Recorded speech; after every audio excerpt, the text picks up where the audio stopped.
This week, we continue production of our billet oil catch cans. We slowly move into the production of our billet 4-link sets that we sold during our Black Friday sale. One of our machines calls it quits while it's producing some of our parts for our 4-link. But before we get into all that, I want to introduce you guys to an interesting project that I'm helping Stacy with. Now, I've known Stacy for almost 15 years now, and there's one word that she's always used to describe the things that she likes the most, and that word is aggressive. When it comes to the way that she likes her car, that word especially applies. When it was time to do an engine swap in her car, did she put an SR20? Did she turbocharge the KA? Did she put a VQ? No, of course she didn't. She put an LS2. The outside of her car, does it have some cute little JDM lip kit on it? No, it has a very aggressive Vertex Lang kit. Does she keep it at a moderate ride height so that the car rides nicely and that she doesn't constantly destroy her bumper when she pulls into driveways? Absolutely not. It has to be low. In fact, she's chosen to have her car so low that she can't even pull in and out of the driveway to our shop without backing out of the driveway. Every single aspect about this person and her possessions and her vehicle has to be aggressive. That's the only way that she likes it. So while her car has a LS2 engine, lots of horsepower, has an aggressive low look, has an aggressive body kit on it, I know that there's one part of her car that she's never been happy with. The current set of wheels on her car is a pretty moderate 17 by 8 and 17 by 9 inch set of wheels. Hardly aggressive. During the winter break, she took some time to install a bunch of front end suspension components onto her car that she got from Part Shop Max. It's a complete angle kit, and it's going to completely change the look of the front of the car. She also began installing over fenders onto the back of the car to make it even wider than it was already. Now at this point, most normal people would be going online and looking for a new set of wheels to fit this more stanced, more aggressive look on their car, right? But there's another thing that you need to know about Stacy, and it is that she also doesn't want to have the things that other people have. She wants to have something that's unique. She wants to have something that's different. She has to have something that's custom made. So this is where we get to this interesting project. She decided that after all these years of her watching me build custom parts for my car, it was time for me to help her build a set of wheels for hers. Her idea is to take an old school wheel design typically available in 14 and 15 inch and make it more aggressive. She wants to take that design and turn it into an 18 inch wheel that she can put onto her car. So what does that mean? So typically an 18 inch wheel setup for an S14 is probably something like an 18 by 8 or 8.5 in the front and maybe an 18 by 9 or 9.5 in the back. And with a moderate offset, she could get that to fit into her car with the new suspension setup and the rear over fenders. But no. Instead, what she wants to put on her car in the front is an 18 by 10 and in the back an 18 by 12. After taking some measurements on her car, what that sort of adds up to is she's going to have a 4-inch outer barrel in the front and a 5.5-inch rear lip on the back of her car. So the first step to creating this wheel set for her car was to take this old school wheel design and draw it up. So the wheel that Stacy chose that she wants to remake in a larger size is an old school Pegasus design. It looks like this. Now the first drawing that I'm going to show you was my very first iteration of trying to recreate this design. It starts with a 2-dimensional geometry here, and then you revolve it around a center axis to create a turn profile. And then you take some 2-dimensional geometry from the top to cut out the shapes of all the pockets. Because the original Pegasus design was based around a 4-lug bolt pattern, and an S14 uses a 5-lug bolt pattern, I wanted to see if I could incorporate a large circular pocket in the center of the wheel to encompass that 5-lug. So I widened the spokes a little bit and I incorporated that circular center bore. What it ended up giving me was this shape. So putting it up against the Pegasus wheel, you can see that it's similar but not close enough in design. So I went back and I redrew the wheel without that circular center. I designed a wheel where it was just the lugs cut into the original design. Let me show you that one. So here's the revision. You can see what I did was I narrowed all of these spokes to more closely resemble the original design. I also pocketed through the outsides of the spokes like the original design, and then I reshaped the inside of the wheel. The inside of the wheel is going to be painted black, so it's not super critical what this looks like, but I created a shape that more closely resembled the original one. The only other feature that's missing to make it look more like the original is a center cap, which we can go back and design later. The rim halves that we're going to use for these wheels are a stepped lip and a 40-hole bolt pattern. So the original Pegasus design has much fewer than 40 bolts around the outside. What I decided to do was half the amount of bolts that are through the wheel, and then on the back side, we're going to use the other 20 holes screwed in from the back side so you won't see them from the front side. This will keep that old school look with less hardware. So what does that look like with the barrels? This is a representation of what the back wheel on her car would be. This is an 18 by 12 minus 20. This is a 5.5-inch outer lip. So with a rough first prototype drawn up, I was able to 3D print this center in 4 different pieces and then glue it together. Once we test fit the center on the car, then we can go back and make any changes that are needed before we begin programming and then eventually machining these centers of the wheels. So I've got that 3D printed center out in the shop, but before we go any further into this project, let's just go out into the shop and see what's going on. So you got a lot going on out here right now. Currently, what I'll start with is we have our 4-link in production. So we did somewhat of a pre-order during our Black Friday sale for our billet 4-link set.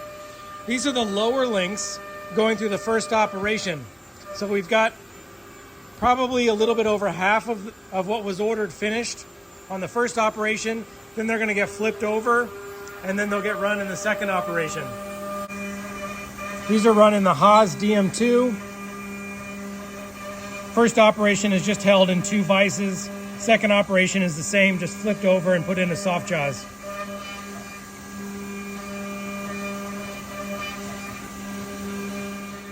Along with the lower links, we're also going to be machining the upper links, which is an adjustable link so that you can adjust the pinion angle on the differential.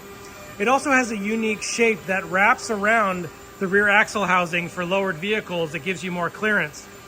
So what we use on our lower links and on one side of our upper links is a urethane bushing. So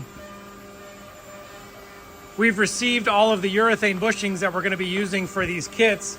It's about, I think, 70 or 80 different sets. Each one of these bushing sets then has to be taken apart.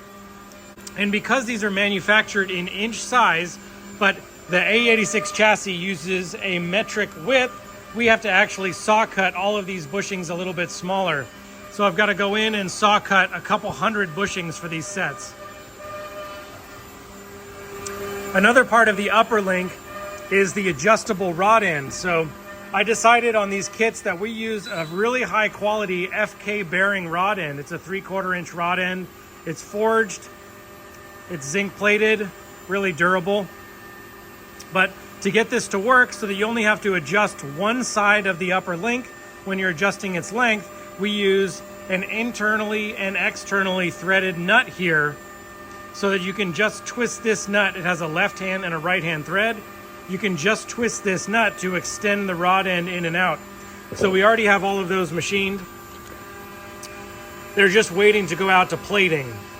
And what they're waiting for is the outer spacers on the rod ends. We have to finish machining them before they can go out to plating. This is a finished one. And, of course, our subspindle Miano decided that it didn't want to make all of these rod end spacers. So normally, the stock goes in on the main spindle. We do all the machining work on the front side of the part. Then the subspindle comes and grabs it, and then we do the machining on the back side of the part. And what that gives us is a spacer that's completed off the machine, front and back side. So no deburring, no second operation.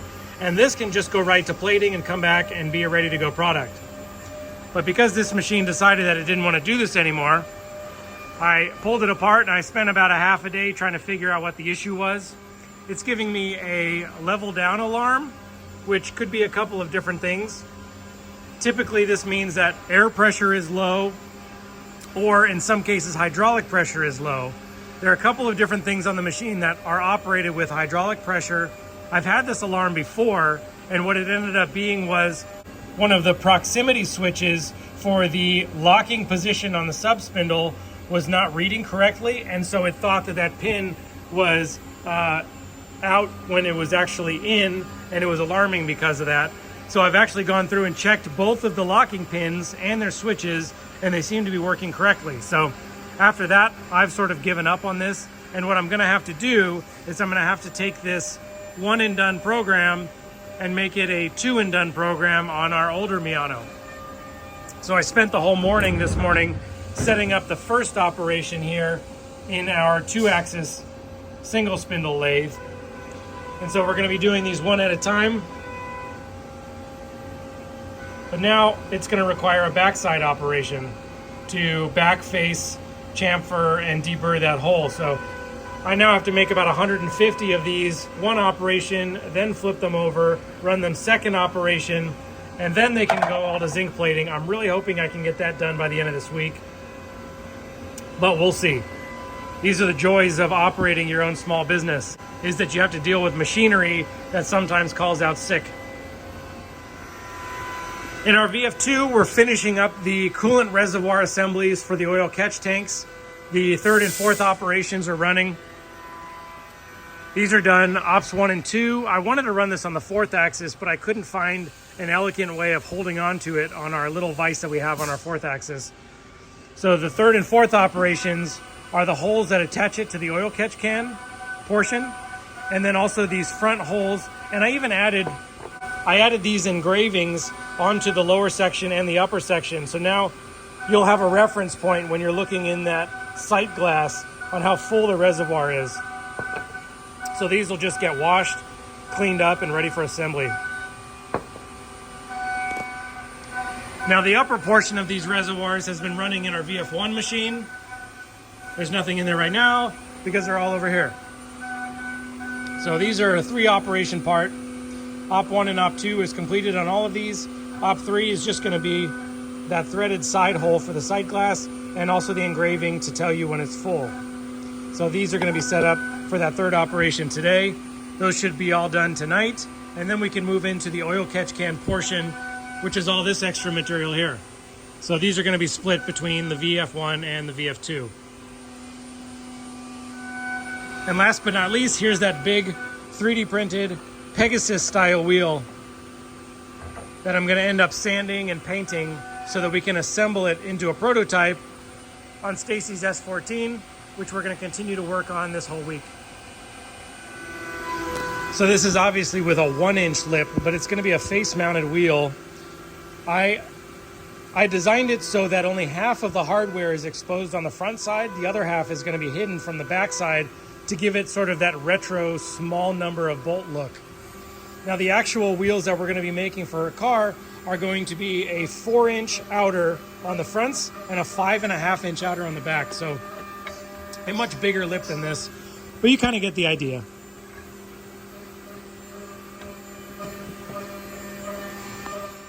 So that's all I've got for you guys this week. I'm going to head back out to the shop, continue running all those parts, and hopefully I'll have some completed 4-link and reservoirs for you next week.